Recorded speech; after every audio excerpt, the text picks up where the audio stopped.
Today on The Big Story, e-scooter and e-bike riders will soon have to take a theory test, and pedestrians too have been given a code of conduct to follow. Doctors to get guidelines on what to tell patients so that patients can make informed decisions. Lastly, after the Stand Chart Singapore Marathon sparked complaints about road congestion, is Singapore ready to host major events? Stay on to find out.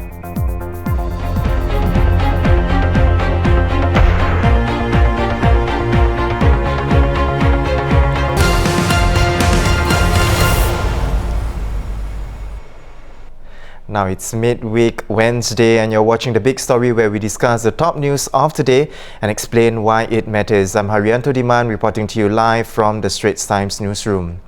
E-scooter and e-bike riders will soon have to take a theory test. This is one of the recommendations made by a panel on the use of mobility devices, which the Ministry of Transport has accepted. Pedestrians are to play a part too. Included in the recommendations, a code of conduct for pedestrians to keep left on footpaths. E-scooter and e-bicycle users will need to go for a theory test before they are allowed to ride their devices in public. E-scooter riders will also need to be at least 16 years old to ride on public paths, and the use of mobile phones when riding is banned. Now, to tell us more about these new rules, which will soon come into play, we have journalist Toh Ting Wei. Welcome, Ting Wei. Hello. Now, Ting Wei, if you could share with us first, when will the new rules and regulations kick in? So the specific timeline hasn't been announced yet, but the Transport Ministry has said that the Land Transport Authority is working on implementation details and will announce the specific details in due time. Right. And Ting Wei, do you think these guidelines would help with footpath safety, especially since e-scooters have been banned from footpaths and there's been a huge debate on this? So I think for the license thing is what many PMD riders themselves have been calling for quite some time, because I mean, the logic is like, if you need licenses to ride motorbikes, you need licenses to drive cars, and that's how they make it safer. Like, people learn basic skills, like sort of like this defensive riding, and to follow the proper rules in place. So I think with the theory test, obviously it will help quite a lot. Just that, and it's been something that people have been wanting for quite some time. Just that it might have come a bit late, because I think a lot of people are like kind of give out on e-scooters now because of the footpath ban. So, what about on the pedestrian side then?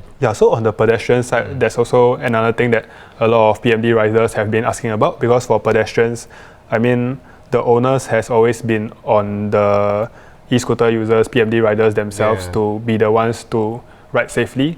But some of these riders, they argue it takes two hands to clap, and it's not without reason. Because I mean, it's quite common to see pedestrians walking on footpaths. I mean, ourselves, we probably have been guilty of it ourselves, using our phone, or sometimes instead of walking on the footpath, we walk onto the park connector and start walking there, blocking the whole space, which blocks the, say, cyclists and e-scooter users from using the road.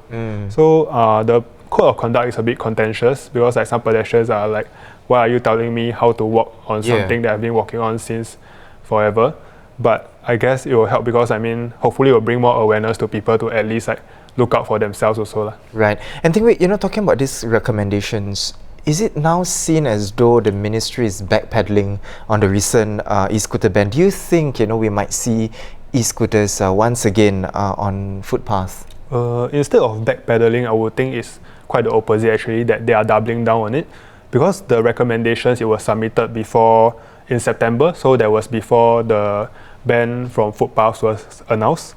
So I mean, like, at that point in time when they announced the ban of e-scooters from footpaths, it seemed that these recommendations would be kind of redundant, because I mean, there are still 440 km worth of cycling network in Singapore for the e-scooter users to tap into, but when you look at the context, the connectivity is not there, because like it's not that seamless that you can go from one place to another using the cycling network alone. So at that time, I think like people were wondering like whether these recommendations would still be needed.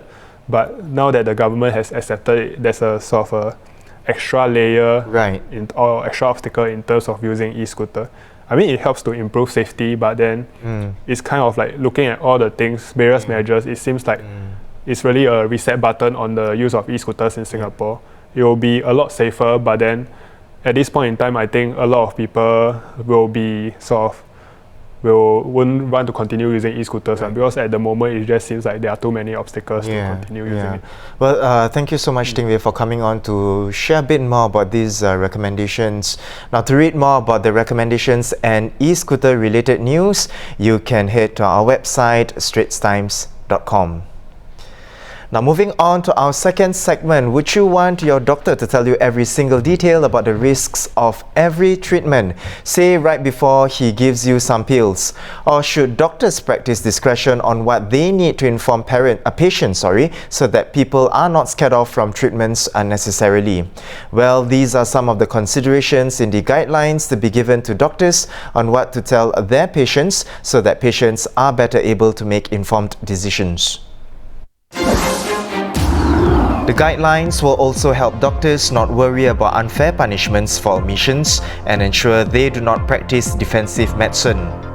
The concerns mounted after a case earlier this year in which a doctor was fined $100,000 for not telling a patient about the side effects of a common injection. The guidelines are one of the recommendations made by a work group tasked with correcting problems faced by the medical profession. To explain more on this, we have correspondent Joyce Teo. Welcome, Joyce. Hi. Joyce, there are a total of 29 recommendations put forth, right? Some of them are about informed consent, and we want to focus on this. What are your thoughts on these recommendations on informed consent? I think there are clearly problems right now, and it's a good thing that efforts are being made to address them before the trust between the doctor and the patient is further eroded. And it all started from, there were two cases that started this, right? Yeah. One from the one that we saw just now about the fine, about 100,000.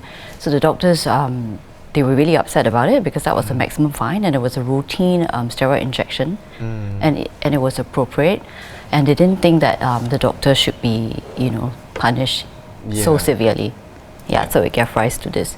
So with this, right, the recommendations actually called for, on informed consent, actually called for the creation of guidelines for the more common procedures, so that doctors can actually, how best to advise the patient. The patients. And these guidelines are also to prevent doctors from what it's called practicing defensive medicine. Yes. Can you tell us and explain to us a bit more, what does a defensive medicine mean? Yes.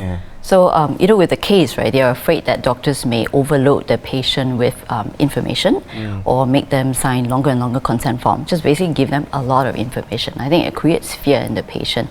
And defensive medicine is also when you order more tests, procedures, maybe visits than necessary, or you may avoid caring for high-risk patients because you're afraid of being penalized, right, for omissions, right?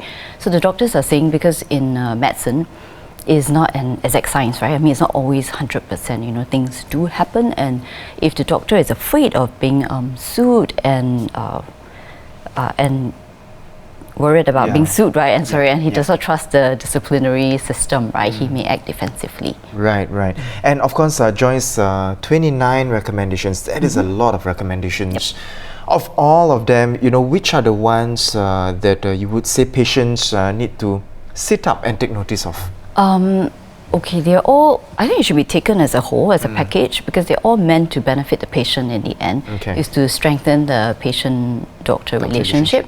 So there are various recommendations. Some are they want to set up a new committee, sift out frivolous complaints. They want to devote separate resources to clear backlog, and the guidelines that we mentioned, they're all in the end to help the patient. It will all benefit the patient, because you will trust the doctors more when the doctors trust the system more.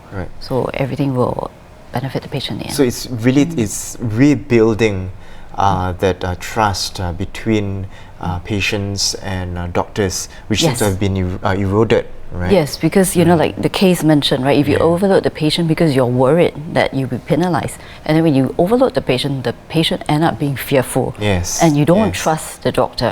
Then it becomes then it becomes very worse. difficult on Yes. both sides, Yes. both the doctors and patients as well. Yes, Well, so- thank you, Joyce, for coming on to really explain to us on layman terms, exactly what these recommendations entail. Now, for the full report, you can check it out on our website at straitstimes.com. And now let's move on to What's Trending, where Dylan will share with us what's buzzing in the internetverse. Over to you, Dylan. Thanks, Haranto. It's time for What's Trending. First up, bad news continue to plague the Korean entertainment industry. Rookie actor Cha In-ha has been found dead in his home in Seoul. The 27-year-old most recently appeared in the TV series Love with Flaws. He's the third young star to die in the space of 2 months, soon after the deaths of Gu Hara and Suli. Details are still sketchy for now and police are investigating. Next up, Shake Shack fans, rejoice! The burger chain is set to open its second outlet in Tanjong Pagar early next year. Of course, it's been 8 months since Shake Shack opened in Jewel. Who can forget the long lines? For those who live in the West, well, no more travelling all the way to Jewel to get your hands on the Shack burger. You probably won't be able to escape the queues though. And finally, the Lions have crashed out of the SEA Games with their third straight defeat to Vietnam.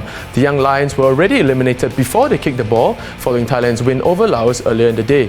Singapore will have its last chance to end its goalless losing streak when it faces Brunei tomorrow. All the best, guys. That's all for What's Trending today. If you've seen a story you want to share, link it in the comment section below. Back to you, Haranto. Now, thanks, Dylan. On to our final segment. The congestion on the roads in the downtown area last weekend has sparked many complaints on social media. There were 4 major events taking place at the same time: the Standard Chartered Singapore Marathon, U2 Joshua Tree Tour, C3 Anime Festival Asia, and Christmas Wonderland at Gardens by the Bay.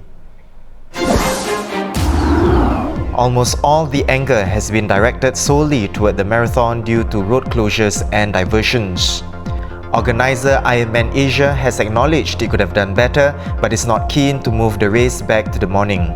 In fact, this is the first time that the marathon began at 6 p.m. rather than before dawn previously.